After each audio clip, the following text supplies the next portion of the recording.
Buenos días. En nombre de la Fundación Príncipe de Asturias les doy la bienvenida a esta rueda de prensa con la socióloga Saskia Sassen, Premio Príncipe de Asturias de Ciencias Sociales 2013, quien les dirigirá unas palabras antes de dar comienzo al turno de preguntas. Por favor, recuerden, como siempre, mantener apagados los teléfonos móviles e indicar su nombre y el medio para el que trabajan cuando formulen sus preguntas. Gracias. Cuando quiera. Bueno, sí, es un gran placer para mí estar aquí, y si bien hablo porteño, español porteño, yo soy holandesa, así que si me oyen decir alguna palabra incorrecta o alguna barbaridad en español, esa es la explicación, que soy holandesa. Pero es un gran honor para mí ser parte de esta ceremonia, haber recibido el premio, y agradezco muchísimo a la Fundación. Yo creo que hoy es un momento donde, dada las amenazas que tienen las universidades, todo el debate sobre la libertad de expresión, un premio así importa. Y el premio, al final y al cabo, no le da renta. Es una manera de usar recursos, digamos, que redistribuye. Entonces, yo aprecio mucho el premio. Gracias, doctora Sassen. Primera pregunta, por favor.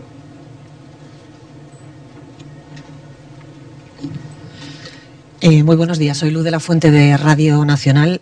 A propósito de este premio, hay un movimiento social aquí en Asturias, una marea ciudadana que le ha pedido a usted que no recoja el premio atendiendo un poco a sus reivindicaciones. Me gustaría que si les pudiese dar una respuesta. Y una segunda cuestión es que usted es la perfecta nómada que vive entre Londres y Nueva York. Me gustaría que nos dijese qué aprecia de cada una de ellas como ciudad ideal, la ciudad que le gustaría a usted. Primero quiero contestar la primera parte. Ya dije que yo respeto a este premio, acepto el premio, no renuncio al premio, hago una reclamación que más entidades, sean individuos, organizaciones, que tienen recursos, deberían recircular esos recursos en circuitos donde no hay renta económica. Pero yo voy a donar el premio a toda una serie de organizaciones que ayudan, apoyan a los desventajados, los que han sido a menudo violentamente empobrecidos. En esta época, el sistema económico ya existe hace bastante, pero los últimos 10, 15 años han sido particularmente agudos para mucha gente.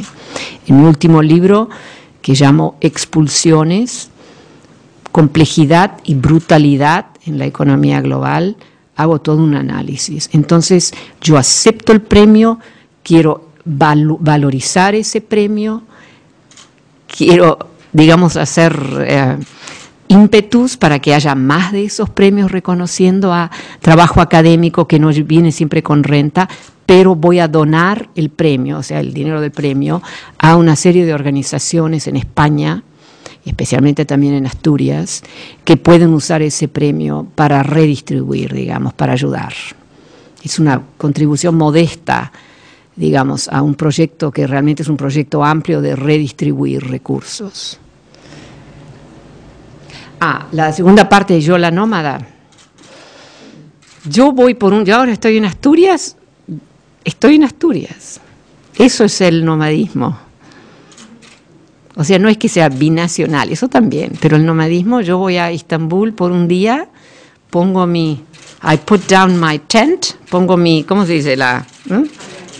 Ahí va, y estoy ahí. Y ahora estoy en Asturias, y así me gusta viajar. Pero eso significa que yo puedo viajar. Por un día voy a Beijing, y estoy en Beijing, y el avión lo uso para escribir, porque ahí nadie me molesta. Mi gran desafío es el tiempo para escribir, para pensar. Entonces los viajes largos son muy importantes para mí en ese sentido. Pero así, no sé si le contesté la pregunta, pero esa es mi respuesta en realidad, ¿no? Sí, aquí, siguiente pregunta.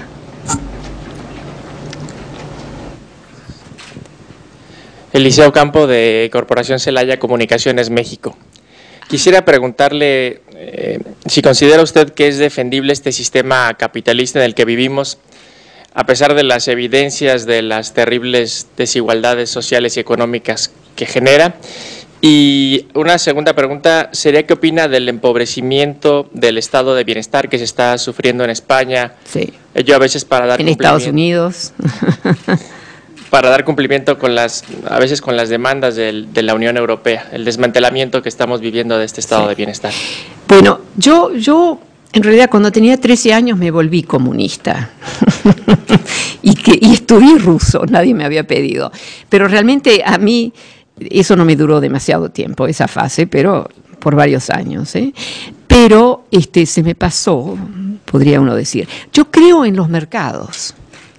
Pero nosotros lo que hemos vivido en los últimos 30 años es una distorsión de los mercados. Yo creo que a la larga la única modalidad que puede generar una distribución, pero también una noción de participación, digamos, activa, es alguna versión de sociedad de mercado, economía de mercado.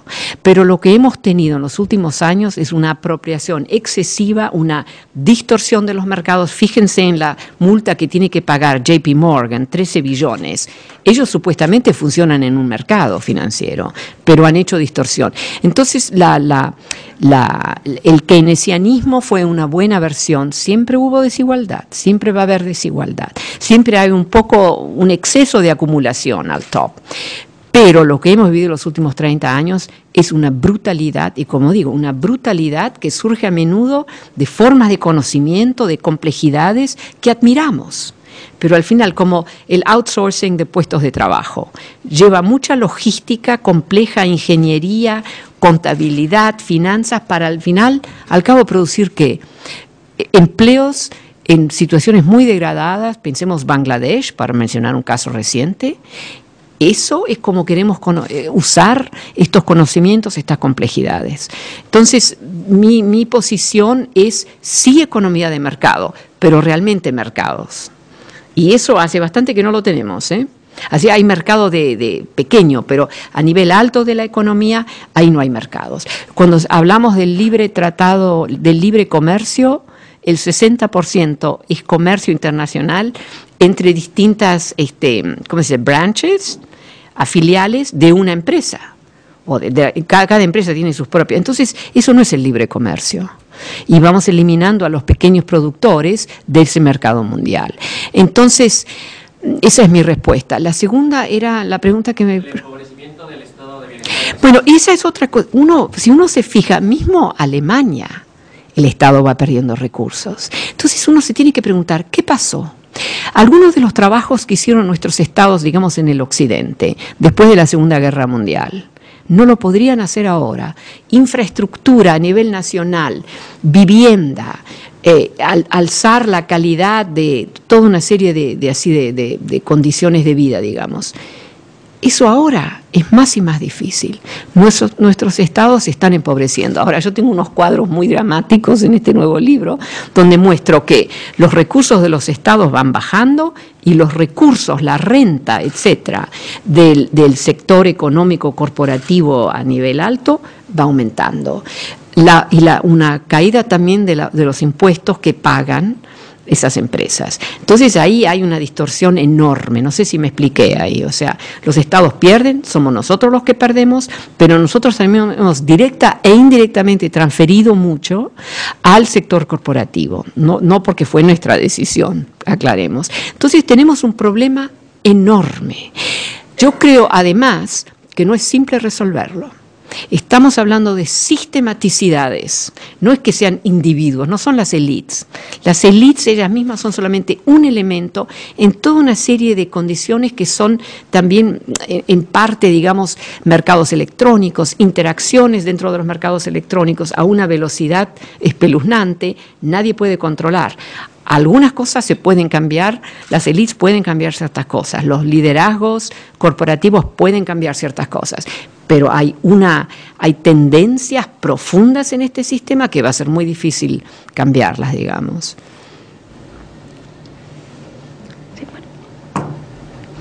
Sí. Bernaldo Barrena, para Periodismo Asturiano.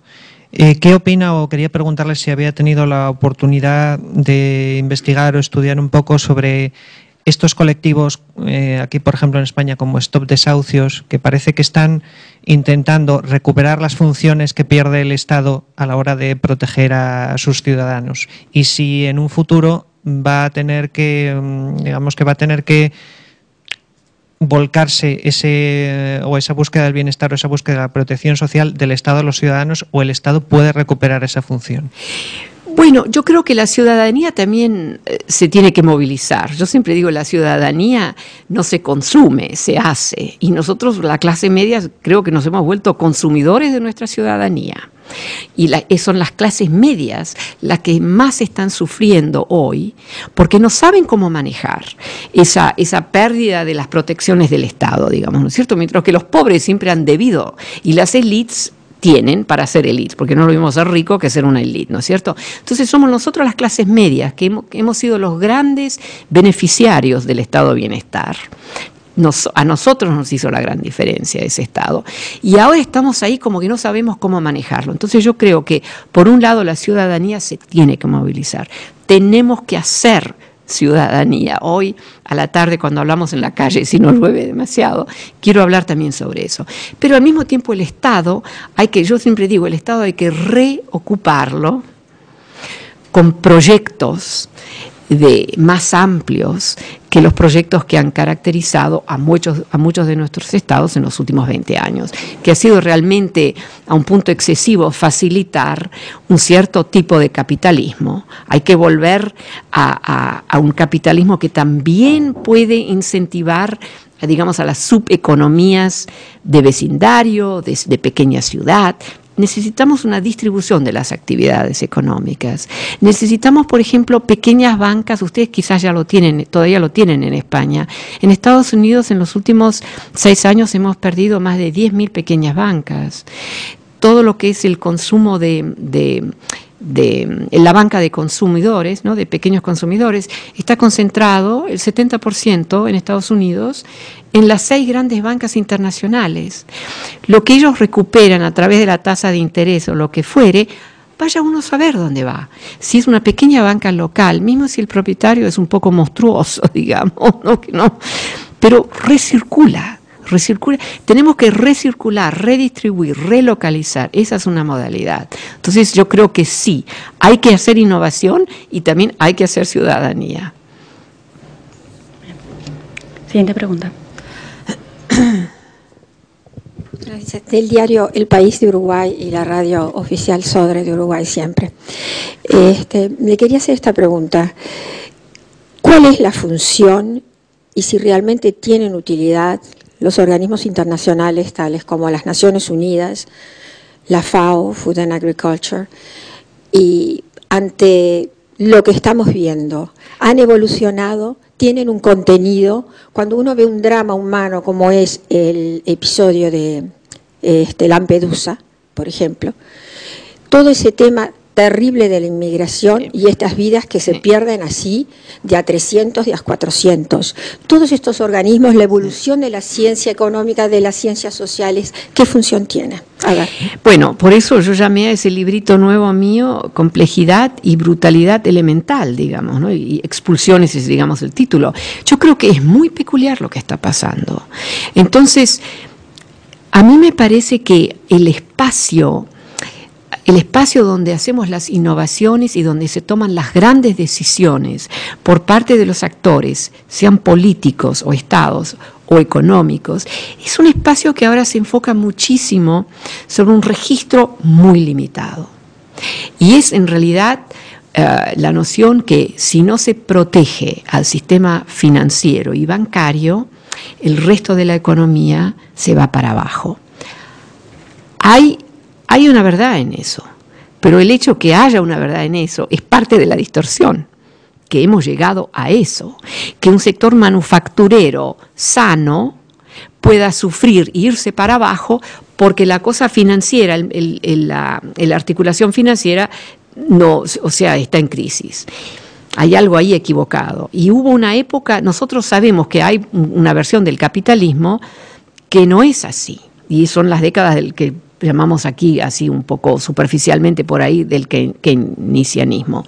Ahora, por otro lado, volviendo a los organismos que vos mencionás, yo creo que a mí no me sorprendería, porque la historia está llena de este tipo de casos, que de pronto hay una especie de salto y que toda una serie de otros temas, el hambre mundial, la explotación de los seres humanos, el empobrecimiento más radical que hemos jamás visto en el mundo, de unos 2 billones de personas, la cuestión de los inmigrantes, la cuestión que hay enfermedades que nos van a indirectamente afectar a todos, que podemos curar, pero que no logramos juntar los elementos, por ejemplo la malaria o cosas así, ¿no es cierto? Que ahora están, todas esas, que es una falta de funcionalidad espantosa lo que estamos viendo, que de pronto se da un salto donde ese se vuelve el objetivo. Eso fue lo que fue el desarrollo del estado de bienestar, que se juntaron, una confluencia de elementos que se juntaron y que dijimos sí. Ahora vamos a tener un estado de bienestar, vamos a hacer infraestructuras, vamos a asegurar puestos de trabajo, vamos, etcétera, etcétera. Ahora, a ese momento se me ocurre que ciertos organismos internacionales que ahora son marginales, como la FAO, todo lo que tiene que ver con la cuestión social, del hambre y de la enfermedad, de la salud pública, digamos, se van a volver más importantes. O sea, yo tengo una imagen, he escrito algún articulito donde digo que hay una emergente urbanización de la geopolítica internacional. Cuando el premier de China va a Estados Unidos, no va a Estados Unidos, va a Washington y después a Nueva York o a Chicago. Es por ahí, y lo mismo cuando vienen aquí, ¿no es cierto? Entonces, si uno se fija con mucho cuidado, uno ve que es de ciudad a ciudad. Estas ciudades, además, ya tienen más y más que comparten y que las separa del resto del mundo. Entonces del resto de sus países. Entonces yo digo, a un cierto punto va a haber vectores geopolíticos internacionales de ciudades que van a incluir a Nairobi, donde está Habitat, a Geneva, donde están todas estas organizaciones, Ginebra, y a Viena, donde hay mucha cuestión de la ley internacional, ¿no es cierto? Que ahora parecen como cosas totalmente secundarias, pero yo me puedo imaginar que a partir de esta urbanización de la geopolítica internacional, que no va a reemplazar la geopolítica de los estados, pero que se vuelve un elemento, que ahí también va a surgir la posibilidad de apreciar el proyecto de FAO, de World Health Organization, no sé, ustedes sabrán cómo se llama eso, ¿no es cierto? Entonces yo creo que, porque la historia está llena de eso, que hacemos una especie de saltos, y de pronto es otro el paisaje, digamos, que nos interesa, que intriga, donde se movilizan los actores políticos, donde se movilizan, por ejemplo, Bill Gates de Microsoft. O sea, hace 10 años, todos los que estábamos un poco en la izquierda éramos críticos de Microsoft, ¿no es cierto? Porque Microsoft abusó mucho, ¿eh? Cuando había una competición a una pequeña firma brillante, o la compraban para destruirla, o la compraban para que no fuera competition, ¿no es cierto? Y ahora la Fundación Gates ha dado una cantidad de fondos, ¿no? Entonces, hay discontinuidades que yo encuentro muy interesantes. Estamos llegando ahora a un punto donde yo creo que esas discontinuidades se van a manifestar más fuertemente, porque es demasiado lo que está pasando. Cuando yo oigo sobre la radio que España, Grecia están recuperando un poco crecimiento económico, estabilidad económica, sí, pero ¿cuál es la base que miden? Miden una especie de economía, a shrinking economic space, mismo en Estados Unidos, ¿eh? O sea, han expulsado, en Grecia es el caso más extremo, 30% de la población ya no existe en ese espacio que se mide como lo económico. Muchísimas pequeñas empresas fuera, mismo en España. Entonces hacen un espacio más, ¿cómo se dice?, restringido. A shrinking economic space, ¿no es cierto? Schrumpfende para los alemanes. ¿Okay? Entonces ahí se pueden removilizar todas las medidas estándar que facilitan a los inversores que necesitan invertir. Bueno, aquí podemos volver a invertir. Pero es una economía basada en la expulsión de demasiados espacios, demasiadas empresas y demasiados trabajadores y familias, ¿no? Entonces, eso es un poco la visión que tengo yo, ¿no? O sea, que se vuelve tan extremo eso que la gran pregunta se vuelve cuál es el espacio, qué está pasando en los espacios de los expulsados, ¿no? Entonces ahí es una coyuntura, yo creo, emergente esta.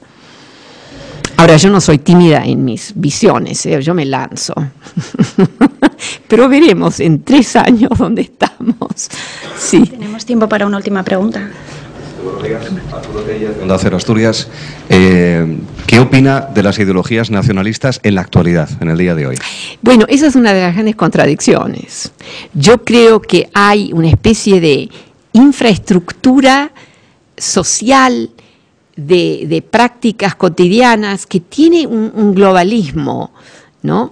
Pero que a nivel de discurso político nos faltan los instrumentos para desarrollar nuevos discursos. Yo digo a nivel de pueblo, de gente, de medios públicos, para desarrollar una modalidad de pensamiento político distinta, o sea, falta, ¿eh? Entonces caemos en posiciones un poco regresivas que ni siquiera reflejan lo que la gente realmente está viviendo y pensando, digamos, ¿no es cierto? Yo creo que hay más internacionalismo a nivel así infraestructural social, a través de Facebook, de Twitter, de la música, del rapping, de toda una serie de elementos, pero el lenguaje, los instrumentos que tenemos para describir nuestras ideologías son viejos instrumentos. Eso lo vemos a nivel de estados nacionales, lo vemos en Europa. Es como que falta vocabulario para describir una realidad emergente que es muy parcial, pero que existe y como que desaparece. Entonces caemos en el dualismo, o el globalismo o, digamos, el viejo nacionalismo. Y yo creo que hay un espacio no suficientemente marcado a nivel de lenguaje, a nivel de narrativas, de imaginarios, pero que es un espacio real, que es así incipiente, ¿no? Está así surgiendo. Y eso se ve de manera muy interesante en pequeñas cosas, ¿no es cierto? O sea, gente en Estados Unidos que si vos les preguntás una pregunta abstracta a la inmigración, la inmigración mala, pero en 2 minutos más tarde, no, este vecino mío es un inmigrante, es bárbaro, tiene una modalidad, sabe cómo hacer. Entonces, son así, ¿no? Y estamos en eso, porque hay, bueno, mi posición con la ciudad global también es que la ciudad global, que lo global se construye dentro de lo nacional. Entonces, esa noción que lo global existe fuera de lo nacional, bueno, sí habrá algún circuito electrónico, digamos que está ahí arriba, pero mismo los sectores más electrónicos, las altas finanzas, necesitan ese momento territorial, que es un espacio casi de frontera entre lo global, la ciudad global es una especie de espacio frontera entre lo global así electrónico y a nivel de operación, ¿no? El outsourcing, todo eso, y una realidad muy concreta, muy rica, digamos que la encontramos en estas grandes ciudades. Entonces yo tengo a mí mi lectura es que estamos en el inicio de una nueva coyuntura, que tiene tanto lo que yo decía antes, que demasiadas expulsiones, va a haber un recupero. Yo creo que no podemos seguir por aquí, porque vamos expulsando más y más. Cuando en Estados Unidos dicen, agregamos tantos puestos de trabajo, lo que dejan fuera son el hecho que tenemos millones de personas que han perdido sus hogares. La Banca Central dio las cifras, 9.2 millones de hogares. No se vuelven todos homeless, pero han perdido sus hogares y están viviendo. Tenemos miles y miles de tent cities que tienen los mismos tents del sistema humanitario internacional, que son gobiernos municipales gentiles que han dado estos. Y yo tengo un vídeo que uso, donde se ve que uno está tratando de salir de una de esas carpas, ¿no? ¿Carpas se dice? ¿Carpas? Todas azules, muy, muy, muy prolijo todo. Y yo les pregunto, paro el vídeo y pregunto a mis estudiantes en Colombia, mis undergraduates, ¿no? Los jóvenes, digo, ¿quién va a salir de ahí? Casi todos dicen que sale un minoritario, un African American, un inmigrante hispánico. No, el que sale es anglo, un poco rubio, digamos, muy bien vestido, con una Lacoste, ¿no? Una cosa así. Se ve que es de clase media, pero ahora está viviendo en una de esas carpas y sale y dice, mire, yo estoy bien afeitado, yo estoy listo para tomar un puesto de trabajo. Es patético eso. Lleva trabajo en una de esas carpas, viviendo en carpas, no hay agua y electricidad, hay que estar así tan prolijo. Este hombre, como tantos miles de otros, han sido expulsados. Tenemos 7 millones de gente bajo control de prisiones, también son expulsados, no van a tener trabajos esa gente. Estados Unidos es un caso extremo, pero siendo extremo se vuelve una manifestación donde se hace visible algunas de estas dinámicas, digamos, ¿no? Entonces, ¿quién me hizo la pregunta aquí? Entonces, ahí, no sé si le contesté la pregunta, pero por ahí viene la mano, digamos. Bueno, yo creo que hemos terminado, ¿verdad? Sí. Muchísimas gracias y también por la ocasión de yo decir todas estas cosas que me encantan. Gracias, doctora Sassen. Bueno. Gracias.